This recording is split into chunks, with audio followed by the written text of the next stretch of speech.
اس کو وہاں پہ وہ کچھ عرصے کے لیے ٹھہرتا ہے، میں سال کے لیے، 2 سال کے لیے، 4 سال کے لیے، 5 سال کے لیے، یا نوکری کرتا ہے یا کچھ دیر کے لیے رہنے کا ارادہ رکھتا ہے، پھر کہتا ہے واپس لوٹ جاؤں گا، اس کو کہتے ہیں وطن اقامت ہے۔ کوئی بندہ بھی جب کسی جگہ پہ جا کے بسیرا کرتا ہے، اگر وہ 15 دن سے زائد رہنے کا ارادہ رکھتا ہو تو وہ اس کا وطن اقامت کے حکم میں ہوتا ہے۔ وطن اقامت کے اندر بھی نماز مکمل پڑھی جاتی ہے، وطن اصلی کے اندر جب بھی جائے نماز مکمل پڑھی جاتی ہے۔ کہتے ہیں میں سرزمین پاکستان سے آیا تو یہاں بریڈ فورڈ میں آگے 1 مہینہ رہنے کا ارادہ کیا، تو پھر دوران مجھے کبھی لندن جانا پڑ جاتا ہے، کبھی وہ شہری مسافرت کے اعتبار سے کسی اور شہر جانا پڑتا ہے، لیکن وہاں پہ جا کے 15 دن سے کم رہتا ہوں، تو کیا ایسی حالت کے اندر وہاں پہ قصر نماز پڑھی جائے گی یا مکمل نماز پڑھی جائے گی؟ وہاں پہ قصر نماز پڑھی جائے گی، کیونکہ وہاں نہ اقامت ہے نہ وطن اصلی ہے، بلکہ وہ مسافرت کی حالت ہے۔ وہاں پہ 4 رکعتوں کی بجائے 2 رکعتیں پڑھی جائے گی۔ نماز اگر کھڑی اور بندہ لیٹ ہو گیا ہو تو دوڑ کے آنا، یہ قریب ہر شخص کو معلوم ہے کہ مسجد جو ہے اس کا بہت احترام ہے۔ مسجد کے ادب و احترام کا، مسجد کے وقار کا ہر حال میں ہم کو خیال رکھنا ہے۔ اگر 1 رکعت کے بجائے 3 رکعتیں بھی چلی جائیں، اتنی بڑی مسجد ہو، تو مسجد کے اندر دوڑ کر نماز میں شامل ہونے کی اجازت نہیں، بلکہ بڑے وقار سے، بڑے اطمینان سے اس کو قدم رکھنا چاہیے۔ اب وہ جو چل کے آ رہا ہے تو اس نے ارادہ کر لیا نماز میں شامل ہونے کا، اگر وہ تھوڑی دیر لیٹ بھی ہو گیا تو اللہ تبارک و تعالیٰ کے فضل و کرم سے اس کو جماعت کا ثواب عطا کیا جائے۔ یہ قرآن مجید میں اللہ تبارک و تعالیٰ کا فرمان ہے وَمَن يَخْرُجْ مِن بَيْتِهِ مُهَاجِرًا إِلَى اللَّهِ وَرَسُولِهِ ثُمَّ يُدْرِكُهُ الْمَوْتُ فَقَدْ وَقَعَ أَجْرُهُ إِلَى اللَّهِ۔ کہتے کوئی جو شخص اپنے گھر سے نکلا ہے اللہ اور اس کے رسول کے راستے میں ہجرت کرنے کے لیے، ابھی وہ اس مقام پر پہنچا نہیں، راستے میں اس کو موت آ گئی، راستے میں موت نے آ لیا ہے، اب وہ اپنے مقام پر بھی نہیں پہنچا تو اس کا کیا ہے؟ فرمایا اس کا اجر اللہ کی بارگاہ میں واقع ہو چکا ہے۔ تو جو بندہ گھر سے نکل آیا ہے نا مسجد میں نماز پڑھنے کے لیے، اللہ تبارک و تعالیٰ کے فضل و کرم سے اس کے ثواب میں کمی نہیں آئے گی۔ اس لیے مسجد کا احترام ملحوظ خاطر رکھنا ہر حال میں ضروری ہے۔ کھانا کے لیے زمین پر چٹائی ہے، اس پہ بیٹھنے کے لیے آسان طریقہ کون سا ہے؟ زمین پر جو چٹائی بٹھا کر ہم بیٹھتے ہیں تو اس کے بیٹھنے کے جو 2 طریقے زیادہ جو ہیں وہ نبی اکرم صلی اللہ علیہ وسلم کی سنت سے ثابت ہے۔ ایک تو یہ ہے کہ دونوں گھٹنے جو ہیں زمین پر بچھا کے بیٹھ جائیں، دونوں گھٹنے زمین پر بچھے ہوں، یہ بھی سنت طریقہ ہے۔ اور دوسرا طریقہ یہ ہے کہ بایاں پاؤں جو ہے، بایاں گھٹنا جو ہے اس کو بچھا لیتا ہے زمین پہ اور دائیں گھٹنے کو کھڑا کر لیتا ہے، بائیں پہ بیٹھ کے وہ کھانا کھاتا ہے۔ یہ دونوں طرح سے نبی اکرم صلی اللہ علیہ وسلم کی سنت ہے۔ ہاں یہ بھی یاد رکھنا چاہیے کہ یہ سنن الہدا ہے، یہ سنن الزوائدہ ہے، یہ نبی اکرم صلی اللہ علیہ وسلم کی ایسی سنت ہے جس کو نبی اکرم صلی اللہ علیہ وسلم نے بطور عادت فرمایا۔ تو جس کام کو سرکار نے بطور عادت فرمایا ہے، اگر کوئی بندہ اس پہ عمل پیرا ہو تو یہ اس کا بہت بڑا درجہ ہے، اس کا بہت بڑا ثواب ہے، اس کا بہت بڑا سرکار دو جہاں صلی اللہ علیہ وسلم سے تعلق کے ثبوت کا ایک طریقہ ہے۔ نعرہ تکبیر، نعرہ رسالت، حضرت سید سلطان شاہ صاحب مشہدی، حضرت علامہ مولانا محمد حنیف صاحب ساقی، میں گزارش کروں گا تشریف لائیں آگے۔ تو یہ دونوں قاعدے جو ہیں وہ اس کے جاری ہیں۔ اٹھ کے استقبال فرمائیں تمام حضرات۔ اہلاً وسہلاً، مرحبا، ماشاءاللہ۔ لو جی سبحان اللہ، دعا فرماؤ، مختصر کرتے ہیں جی کو دعا فرماؤ۔ ਅਸੀਂ ਜਨਾਬ ਸੁਣਨ ਵਾਸਤੇ ਆਏ ਸਨ। اللهم صل على سيدنا مولانا محمد وعلى ال سيدنا مولانا محمد وبارك وسلم عليه. الحمد لله رب العالمين والعاقبۃ للمتقین والصلاۃ والسلام علی سید الانبیاء والمرسلین۔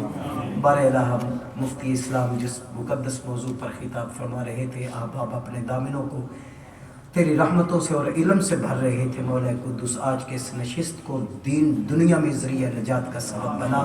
مولا قدس اس مسجد میں دائمی بہارے رکھ، حضرت قبلہ مفتی صاحب کو وجود کو ہمارے لیے باعث برکت ہمیشہ رکھ، اور آپ سے علم کے عمل کے ہمیشہ صافی چشمے جاری فرما۔ اللہ حاضر ہونے والے احباب کی تمام دعاؤں کو قبول فرما۔ صلی اللہ تعالیٰ علی النبی الکریم وعلی آلہ وصحبہ۔ بقیہ سوال انشاءاللہ کل۔